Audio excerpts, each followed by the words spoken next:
جی ناظرین، بریک کے بعد آپ کو خوش آمدید کہتے ہیں۔ سوال جو ہم نے اٹھایا کہ پاکستان کس طرف جا رہا ہے اور جو آج کے حالات ہیں ان کا ذمہ دار کون ہے۔ اسٹوڈیوز میں ہمارے معزز مہمانوں نے ہمیں جوائن کیا۔ ہمارے ساتھ تشریف رکھتے ہیں سینیٹر مولا بخش چانڈیو صاحب، سینئر رہنماء پاکستان پیپلز پارٹی پارلیمنٹرین سے آپ کا تعلق ہے۔ آپ سے تشریف رکھتے ہیں روف کلاسرا صاحب، سینئر صحافی، سینئر تجزیہ کار ہیں، ایڈیٹر رپورٹنگ ہے ایکسپریس ٹریبیون اسلام آباد کے، آپ کو بھی ویلکم کہتے ہیں ڈسکشن میں۔ لاہور سے ہمیں جوائن کریں گے بلال یاسین صاحب، رکن قومی اسمبلی ہے پاکستان مسلم لیگ نون سے آپ کا تعلق ہے۔ ڈاکٹر فرید پراچا صاحب بھی لاہور میں ہمارے ساتھ موجود ہیں، سیکریٹری اطلاعات ہیں جماعت اسلامی پاکستان کے، آپ کو بھی ویلکم کہتے ہیں ڈسکشن میں۔ تھوڑی دیر میں کراچی سے ہمیں جوائن کریں گے خواجہ اظہار الحسن صاحب، رہنما ایم کے ایم کے، آپ کو بھی جب آئیں گے تو آپ کو ڈسکشن میں ویلکم کہیں گے۔ پہلے میں کلاسرا صاحب سے تجزیہ تو لے لوں، جو موجودہ حالات ہیں کلاسرا صاحب، آپ کو کیا لگ رہا ہے اس کا ذمہ دار کون ہے؟ عام آدمی کے جو مسئلے مسائل کا ہم ذکر کرتے ہیں، مہنگائی، بے روزگاری، لا قانونیت، کرپشن، سیکیورٹی اور دہشت گردی، ان کا ذمہ دار کون ہے؟ اس پورے مسئلے کو میں دو تین ہم طریقوں سے دیکھ سکتے ہیں۔ اس میں ہم ان کے جو ایلیمنٹس ہیں، ذمہ دار ہیں اس کے سچویشن کو، ان کو آئیڈینٹیفائی بھی کیا جا سکتا ہے کہ آف کورس جو آپ کو یاد ہوگا جو سچویشن تھی 2008 کے الیکشنز کے بعد پاکستان میں ایک امید آئی تھی کہ شاید ہمارے سیاستدانوں نے اپنے ماضی سے سیکھا ہے، جوڈیشل ایکٹیویزم ہم نے دیکھا، پاکستان کی سول سوسائٹی پہلی دفعہ سڑکوں پہ، بینظیر بھٹو کی شکل میں ہم نے ایک بریو لیڈر کو دیکھا جنہوں نے آ کے اس وقت فورسز کو چیلنج کیا تھا، جن کے بارے میں انہیں خود بھی یقین تھا کہ شاید مجھے ایلیمینیٹ کر دے، لیکن میں ان کو یہ سمجھتا ہوں کہ کم از کم اتنی واضح تھریٹس کے باوجود وہ واحد شاید لیڈر تھے جنہوں نے ٹیک آن کیا نوئنگلی کہ ایک لیڈر کا کام ہوتا ہے کہ پاکستان اس وقت یہ مشکلات کا شکار ہے، آپ پاپولر وہ مت کریں، پالیٹکس کریں، آپ جا کے ریئلسٹک پالیٹکس کریں، اور یہ لیڈر کا یہی کام ہوتا ہے۔ اب بات کی سمجھ سے یہاں پہ یہ کچھ ہے، 2008 کی جو پیپلز پارٹی کی لیڈرشپ ہے یہ وہ لیڈرشپ نہیں ہے جو ہم یہ توقع کرتے تھے کہ یہ شاید کہ آ کے چینج لائیں گے۔ اچھا، اس کے لیے ان کے پاس اپنے ایکسکیوزز بھی ہو سکتے ہیں، اتنے ان کے پاس ایک لیگیسی تھی، ٹیررزم کی لیگیسی تھی، ایک ملٹری کا سٹرانگ ایک پاکستان میں 8-10 سال تک ہولڈ تھا۔ اچھا، پلس پھر یہاں پہ ججز کا ایشو تھا، پھر آصف زرداری صاحب ورسز نواز شریف کے، خیر وہ ان کے اچھے خاصے پولیٹیکل پرابلم تھے، ہم مانتے ہیں ان چیزوں کو، لیکن 3 سال بعد ڈاؤن دا ایئرز اب لوگوں میں چلے جائیں، اب جس طرح کا ان کا ڈاؤن فال ہوا ہے، میرا خیال اٹس اے ویری سیڈ، اور کوئی پارٹی اس وقت ماننے کو تیار نہیں کہ اس میں کتنا کس کا کیا رول ہے۔ اور جو مجھے اس میں ڈینجرس آسما ٹرینڈ نظر آ رہا ہے وہ یہ کہ پولیٹیکل پارٹیز بڑی تیزی سے ارریلیونٹ ہوتی جا رہی ہیں پاکستان میں، ان کا انفلوئنس ختم ہوتا جا رہا ہے، ان کی کریڈیبلٹی ختم ہوتی جا رہی ہے۔ جو کچھ ماضی میں کچھ سیاستدان تھے، کچھ ہمارے لیے رول ماڈل تھے، ہم انہیں آ کے اپریشیٹ کرتے تھے۔ پیر پگاڑا کی وہ بات ٹھیک ہے جس میں انہوں نے کہا کہ وہ ایک منظم آمریت ہونی چاہیے پاکستان میں، یہ تو پیر پگاڑا صاحب جیسے 3-4 کچھ ایسے ہیں پاکستان میں،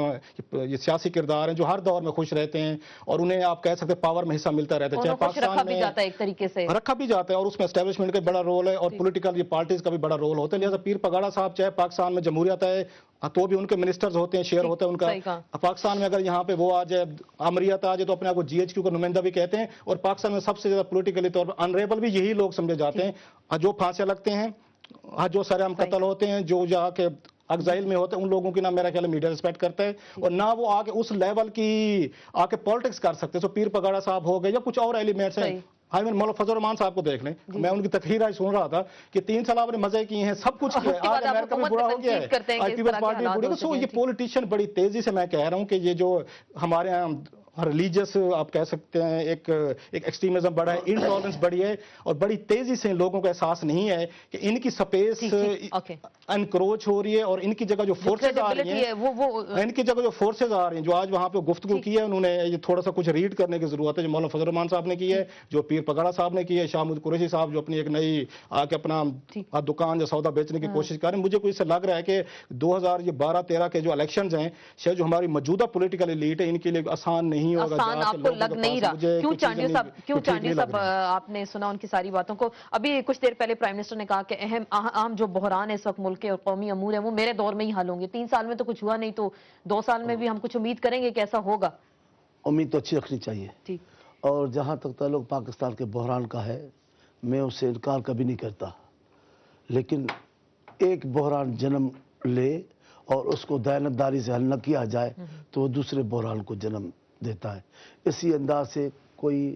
تھوڑے عرصے کے لیے میں بھٹو صاحب کا دور بڑے شدومت سے اس کا تذکرہ کرتا ہوں، پھر تھوڑے عرصے کے لیے بی بی کے دور کا بھی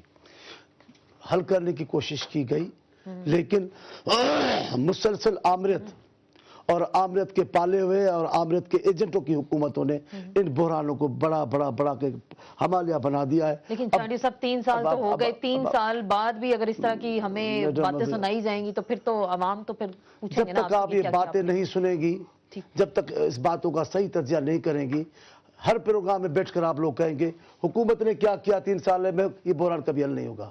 آپ سنیں، تجزیہ کریں صورتحال کا، اور حکومت کو بھی برا بھلا بولیں، حکومت میں بھی تنقید کریں، لیکن خدا را لوگوں کو کہیں، دوسری سیاسی پارٹیوں کو بھی کہیں کہ قومی مسائل پر سیاست بازی بند کرو، اور جو اچھے کام ہو حکومت میں اس کی حمایت کرو، جو خراب ہے اس پہ تنقید کرو. آؤ مل جل کر پاکستان کو بحران سے نکالیں. یہاں جو قومی وجود کے مسائل ہیں ہمارے، اس پہ بھی سیاست ہو رہی ہے. جس وجہ سے پاکستان ہل رہا ہے، جن مسئلوں پر ان پہ کھڑے ہم بیان بازی کر رہے ہیں، کوئی سیریس بنا نہیں دکھا رہے ہیں. تو یہ بیان بازی جو ہے پاکستان کے لیے آپ کہہ رہے ہیں مزید مسائل کھڑے کر سکتی ہے. دیکھیں نا کھڑے اس لیے کرے گی کہ جب آپ بحران حل کرنے ہی نہیں جائیں گے. یہ جو مقبول ترین ایک سیاسی پارٹی کی حکومت ہے، وہ بھی 5 سال پوری کر جائے اور بدقسمتی سے وہ امیدیں پوری نہیں ہوگی، تو جیسے کل رؤف بھائی نے کہا، تو پھر یہ سیاست سے جو بیزاری کرائی گئی ہے ضیاء الحق کے زمانے سے، میں پھر کہتا ہوں اس ملک کی سیاست میں بدعتیں پیدا کرنے والا جو جنرل ضیاء الحق تھا، اس نے جو پیدا کیے وہ اور بڑھتی چلی جائیں گی. ساری پلاننگ ہے عام آدمی کو سیاست سے مایوس کرو. اب اس میں اس کی ذمہ دار کون ہے؟ کیونکہ گورنمنٹ تو آپ کے پاس ہے نا، اگر آپ لوگ ڈیلیور نہیں کر پائیں گے تو پھر ذمہ دار تو آپ ہی ہوں گے نا. یہ 3 سال کا بحران نہیں ہے بی بی، یہ ان سیاستدانوں کا بھی کردار ہے جو بکتے رہتے ہیں، جو ہر وقت بازار میں بکنے کے لیے بیٹھے ہیں، جو ہر عامر کے اشاروں پہ یوں چٹکی بجاتے ہیں، بلبل کی طرح کر کے انگلی پہ بیٹھ جاتے ہیں. ان کا بھی مسائل ہے، ان کے مسائل کو بھی ہم پوچھتے ہیں. فرید پراچا صاحب، آپ نے ساری گفتگو سنی، آپ کو کیا لگ رہا ہے کہ ملک میں جو بحران اس وقت چل رہے ہیں ان سے ایک تو نکلا کیسے جا سکتا ہے، اور کیا واقعی اس کے تمام تر ذمہ دار سیاستدان ہیں؟ کیونکہ چانڈیو صاحب کہہ رہے ہیں جب تک اکٹھے نہیں ہوں گے تو ہم ان سے باہر نہیں نکل سکتے، لیکن 3 سال میں آپ کو کیا لگ رہا ہے کہ ہم نے باہر نکلنے کی کوشش کی کیا؟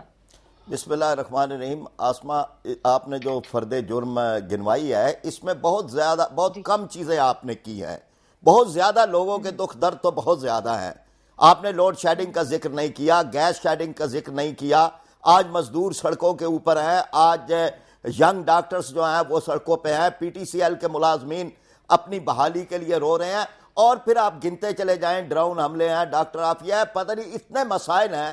اور وہ جو اقبال نے کہا تھا کہ میری سرائی سے قطرہ قطرہ نئے حوادث ٹپک رہے ہیں، تو ہر روز ایک نیا بحران جنم لیتا ہے. اور اس سے بڑا بحران یہ ہے کہ انہیں بحرانوں کا احساس ہی نہیں ہے. کوئی قطعاً یعنی معمولی سے بھی کوشش نہیں ہے. ابھی چانڈیو صاحب فرما رہے تھے کہ جی اچھی باتوں کا تو تعریف کرنی چاہیے. یہ مجھے آج کے پروگرام میں بتا کے جائیں گے کہ کون سی اچھا کام ہوا ہے اس حکومت کا جس کی ہم تعریف کریں. یعنی ملک میں، جس ملک کے اندر 2 ارب روپیہ روزانہ نوٹ چھاپے جا رہے ہوں، اضافی